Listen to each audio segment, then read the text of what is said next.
नमस्कार दोस्तों, आज हम बात करेंगे कि दांत निकलवाने के बाद आपको किन किन बातों का विशेष ध्यान रखना है।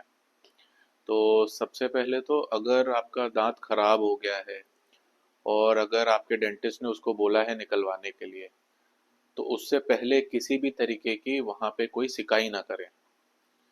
सिकाई करने से क्या होता है कि वहाँ पे आपका ब्लड सर्कुलेशन बढ़ जाएगा और इन्फेक्शन होने के चांसेस भी ज़्यादा हो जाएंगे। वहाँ पे पस पड़ सकती है, सूजन आ सकती है, स्वेलिंग आ सकती है। इसलिए दांत निकलवाने से पहले वहाँ पे किसी तरीके की कोई सिकाई ना करें। अब आते हैं, जब आप अपना दांत निकलवा लेते हैं तो उसके बाद आपको किन चीज़ों का ध्यान रखना है। तो सबसे पहले तो मान लीजिए आपने कोई भी आपका दांत सड़ गया है, गल गया है, वो निकलवा लिया है अपने डेंटिस्ट से, तो पहले 2 घंटे तो आपको ये विशेष ध्यान रखना है कि आप वहाँ चाहो तो कोई ठंडी सिकाई कर सकते हैं वहाँ पे। ठंडी सिकाई करने से क्या होता है कि वहाँ पे किसी तरीके की सूजन नहीं आएगी, या सूजन आएगी भी तो कम आएगी, ये फायदा रहता है। बाद में आपको कोई सिकाई नहीं करनी है। चाहो तो पहले 2 घंटे वो ज़्यादा इंपॉर्टेंट होते हैं, उसमें आप सिकाई कर सकते हैं ठंडी, वो भी ठंडी, गर्म नहीं। साथ साथ आप क्या कर सकते हैं, उसके साथ साथ आप दांत निकलवाने में ठंडी आइसक्रीम खा सकते हैं। 1 कप ठंडी आइसक्रीम, प्लेन आइसक्रीम जो आती है छोटी सी, वो खा सकते हैं। ठंडी दही खा सकते हैं, या ठंडा दूध ले सकते हैं, कुछ भी ठंडा। तो पहले 24 घंटे आपको ठंडा ही लेना है। खाना खाना है, मगर उसको रूम टेम्परेचर पे करके, थोड़ा सा ठंडा करके खाना है।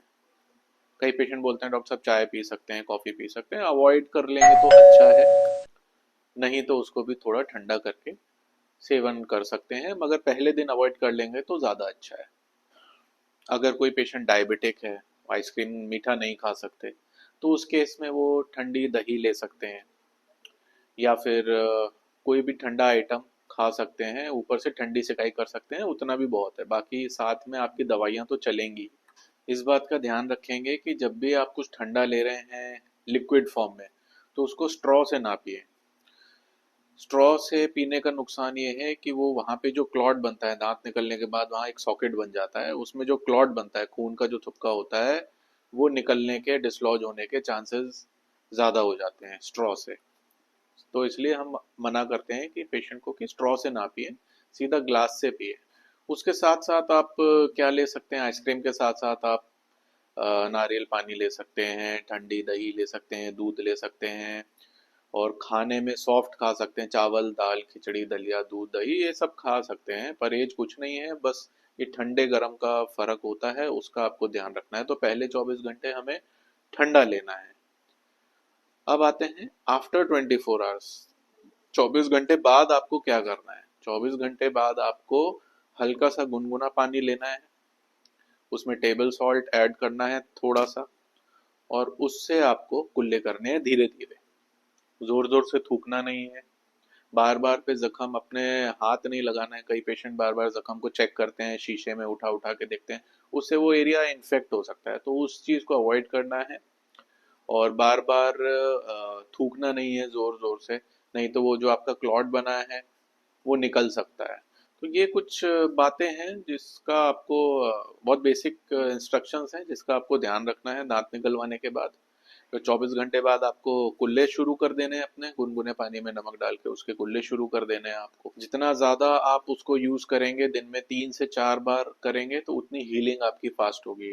नमक एक तरीके का एंटीबायोटिक, नेचुरल एंटीबायोटिक है, तो इसलिए उसको हल्के से गुनगुने पानी में नमक डाल के उससे आप रिंसेस कर सकते हैं, या बीटाडीन भी ऐड कर सकते हैं उसमें। अगर तो आपके डॉक्टर ने टाँके दिए हैं ऊपर, तो ज़्यादा घबराने की बात नहीं है, क्योंकि वो क्लॉट डिसलॉज नहीं होगा, बट स्टिल हम बोलते हैं कि ये आप इंस्ट्रक्शन फॉलो करिए। अगर टाँके दिए हैं तब भी। जो जख्म खुला छोड़ा गया है, जिनमें टाँके नहीं हैं, तो उन पे तो ज़्यादा ध्यान देना है। जो भी मैं आपको इंस्ट्रक्शन बता रहा हूँ, जो ये बातें बता रहा हूँ, उन पेशेंट को ज़्यादा ध्यान देना है इन बातों पे। कई मरीज पूछते हैं कि क्या वो काम पे जा सकते हैं या अपना डेली वर्क रूटीन कर सकते हैं या नहीं। तो अगर सर्जरी बहुत बड़ी नहीं है, माइनर है, छोटा सा कोई दांत निकला है, तो एडवाइस करेंगे कि ज़्यादा कुछ भारी नहीं उठाइए आप, है ना। और अगर आप जिम जाते हैं तो उस दिन आप स्किप कर सकते हैं, तो हैवी मत उठाएं, उस दिन रेस्ट कर लेंगे तो ज़्यादा बेहतर है। अगले दिन से आप अपना नॉर्मल काम पे जा सकते हैं, ऐसा कोई इशू नहीं है।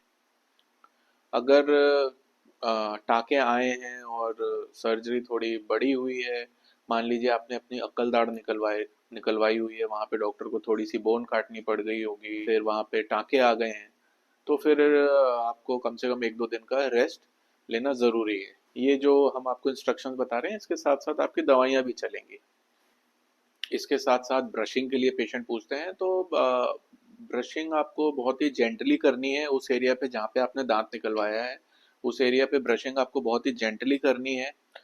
या फिर आप अपनी उँगली का भी इस्तेमाल कर सकते हैं, मगर जो बाकी के दाँत हैं उन पे तो आपको अच्छे से ब्रशिंग करनी है, मगर वो ज़ख्म के ऊपर अवॉइड करना है। उससे क्या होता है, कई बार वो ज़ख्म खुल जाता है, ब्लीडिंग शुरू हो जाती है, तो वो उस थोड़ा सा अवॉइड करना है आपको उस एरिया पे, ताकि वहाँ पे ज़ख्म ना बने, उसको इरिटेशन ना हो किसी तरीके का वहाँ पे। तो ये चीज़ें हैं। बाकी पानी आपको खूब लेना है, और धीरे धीरे फिर अपना सॉफ्ट डाइट से आप धीरे धीरे अपना नॉर्मल डाइट पे आ सकते हैं 1-2-3 दिन बाद।